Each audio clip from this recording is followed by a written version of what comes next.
তো গাইজ এখন বাজে 1টা বাজে। তো এখন স্নান টান করে আমি একটু বাইরে বসে আছি, চুলটা শুকোবো ভাবছি। অনেকদিন পর রোদ্র উঠেছে, কালকের থেকে তো রোদ্র ভালোই দিচ্ছে। তো তোমাদের চলো একটা জিনিস দেখাই, আমি খুব সুন্দর, আমার পছন্দের জিনিস।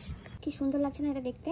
ওপরে প্রিন্টটাও খুব সুন্দর আর কালার কম্বিনেশনটা খুব সুন্দর। এটা আমি মেঘালয় থেকে নিয়ে এসেছি। আয়নাটা খুব সুন্দর, আয়নাটা একদম অরিজিনাল ফেসটা দেখাই, যে আমার যে মুখে পিম্পলটা হয়েছে নাকের কাছে, এটা দেখো একদম ক্লিয়ারলি বোঝা যাচ্ছে।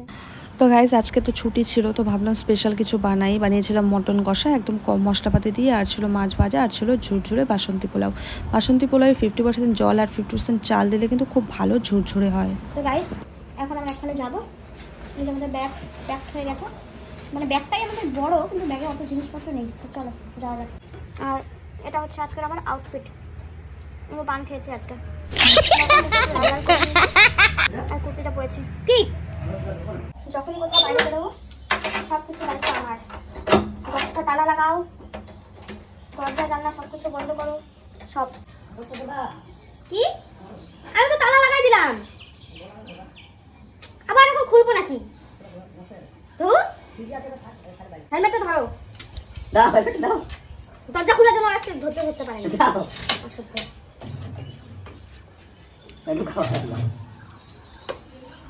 ধরো আগে। তো গাইজ বিকেলবেলা খাওয়া দাওয়া করে আমরা বেরিয়ে গেলাম জঙ্গলের উদ্দেশ্যে। তো এখন আমরা আছি চিলাপাতা ফরেস্টে, আর এই গরমের মধ্যে জঙ্গলের ঠান্ডা ঠান্ডা হাওয়া খেতে তো ভীষণই ভালো লাগে।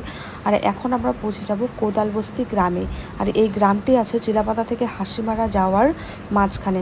তো দেখো কত সুন্দর সুন্দর কাঠের বাড়ি, আর এই হাতিটা হচ্ছে এই ট্যুরিস্টদের ট্রাভেল করানোর জন্য এটাকে রেডি করছে। এটা এখনও বাচ্চা আছে, ট্রেনিং চলছে এখন। তো এই কাঠের বাড়ি দেখতে আমার ভীষণ ভালো লাগে। আমরা অনেকটা পথ চলে গেছিলাম এই কাঠের বাড়ি দেখতে দেখতে। অনেক দিন আগেকার পুরনো এই কাঠের বাড়িগুলো, এগুলো কিন্তু সবগুলোই ফরেস্ট ডিপার্টমেন্টের। তারপর অনেক দূর যাওয়ার পর দেখি অনেক কাঠের বাড়ি, তারপর সেখান থেকে রিটার্ন করার পথে এই দিদাটাকে দেখতে পারলাম। দেখো আমাদের দিকে কীভাবে তাকিয়ে আছে। আমরা কিন্তু আমাদের ভাষায় দিদাকে নানি বলি। তারপর খেয়ে নিলাম একটু আখের রস, কারণ গলাটা শুকিয়ে যাচ্ছিলো। আর চলে আসলো মাঝখানে বৃষ্টি, সমস্ত আশা ভঙ্গ হয়ে গেল।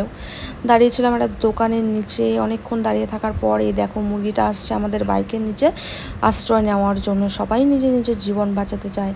তো কেমন লাগলো ব্লগটা কমেন্ট করে জানিও, আর যদি ভালো লেগে থাকে তাহলে চ্যানেলটিকে সাবস্ক্রাইব করে দিও। আর যারা আমার সাবস্ক্রাইবাররা আছো তাদের অনেক থ্যাংক ইউ আমার ভিডিও দেখা।